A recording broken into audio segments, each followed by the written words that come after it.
course, mindset is very, very important.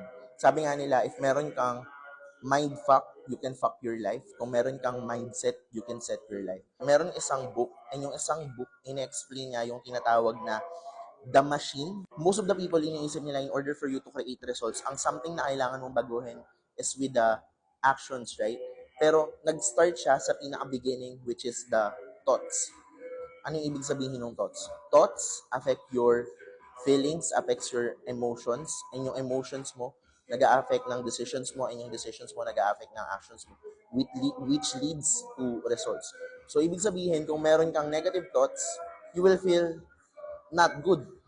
You will feel bad. But at the same time, yung emotions na yon, it will create like negative actions and negative decisions, bad decisions that will make you have negative results or same results, right? So ano yung pinaka-right approach? Right approach is to have positive thoughts, or kung meron ka man negative thoughts, switch immediately to positive thoughts. And from positive thoughts, have, of course, you will feel good, you will take the right decision, you will take the right action, you will have like better results.